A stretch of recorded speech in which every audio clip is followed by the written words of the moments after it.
Galerinha da pesada, vamos lá. Continuando em Roma, vem comigo, estamos muito felizes de estar com você aqui. A Roma antiga tem como uma outra característica fundamental a sua sociedade, obviamente. Notamos aqui que a sociedade romana ela é muito mais complexa do que qualquer outra que nós vimos até então. Ela é muito ramificada e obedece diferentes estratos sociais, tá? O conceito de classe ele não é muito bem aplicado aqui, porque na verdade cada extrato desse obedece a uma condição jurídica, tá ok? Uma condição que está prevista nas próprias leis romanas. E é muito importante que você perceba que a lei em Roma, principalmente no período republicano, é algo muito importante para o cidadão. Note, os patrícios são a grande elite política e econômica desse tipo de sociedade. São eles que ocupam o Senado e a Cúria. São eles que vão ter maior representação administrativa no período republicano, tá certo? Você nota que há uma grande rivalidade entre essa elite econômica e os militares durante o período imperial. Logo abaixo você tem os plebeus. Pô, que doideira, Gabriel. Como assim? O plebeu ele está logo abaixo do patrício nessa estrutura? Eu imagino que o plebeu está lá embaixo. Galera, o plebeu ele é um homem livre, porém não tem características de possibilidade para participar da política romana, tá? Ele é livre, mas ele não pode ocupar esses órgãos de representação, como é o caso do Senado e da Cúria, certo? Mas ele tem um certo prestígio nessa sociedade porque tem liberdade de comércio, tem liberdade de atuação nos espaços urbanos de Roma e goza de certos privilégios nesse sentido no próprio ir e vir da sociedade, né? Logo abaixo nós temos os chamados clientes. E eu quero que você dê uma atenção muito grande a esse cara, porque ele vai dar origem à ideia do clientelismo. Ele é parcialmente livre. Por quê? Ele estabelece uma relação de dependência com essa elite aqui, ó, com os patrícios. Que relação de dependência social com a elite é essa que o cliente tem? Ele trabalha, ele tem uma certa obediência ao patrício.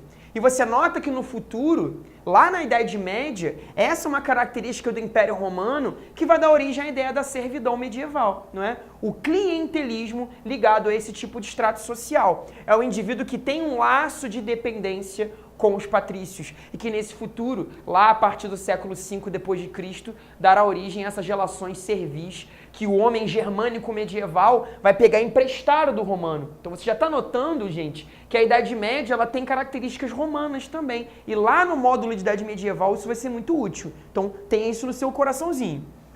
Você tem também os chamados libertos. São homens livres, mas que já foram escravos um dia. Então eles se diferenciam do plebeu, porque ele já teve uma condição de escravidão em relação a algum patrício, já foi escravo de algum senhor, mas conseguiu a sua liberdade. A chamada manumissão, o direito de manumissão, é algo muito ligado à jurisdição romana.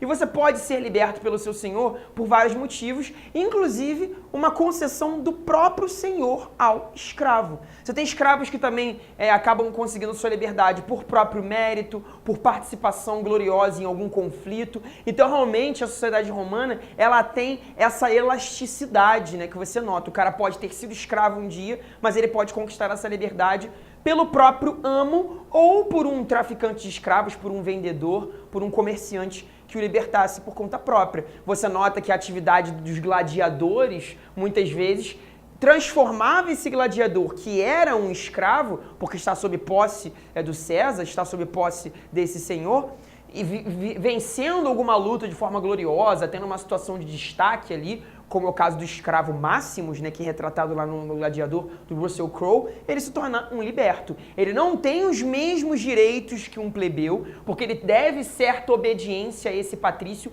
mesmo depois de liberto, mas não está acoplado numa situação de total escravidão. Você tem casos de libertos, gente, que se tornam cidadãos romanos, podem ganhar essa condição de acordo com a jurisdição local. E na base dessa sociedade você tem o escravo. Escravo tanto por guerras como por dívidas, obedecendo as mesmas características da sociedade ateniense nesse sentido, tá? A escravidão se torna uma atividade muito rentável e, como a gente viu, não está ligado a questões étnicas ou raciais ou religiosas, certo? O escravo aqui é uma condição jurídica e que pode, de alguma maneira, cair nesse caso, né?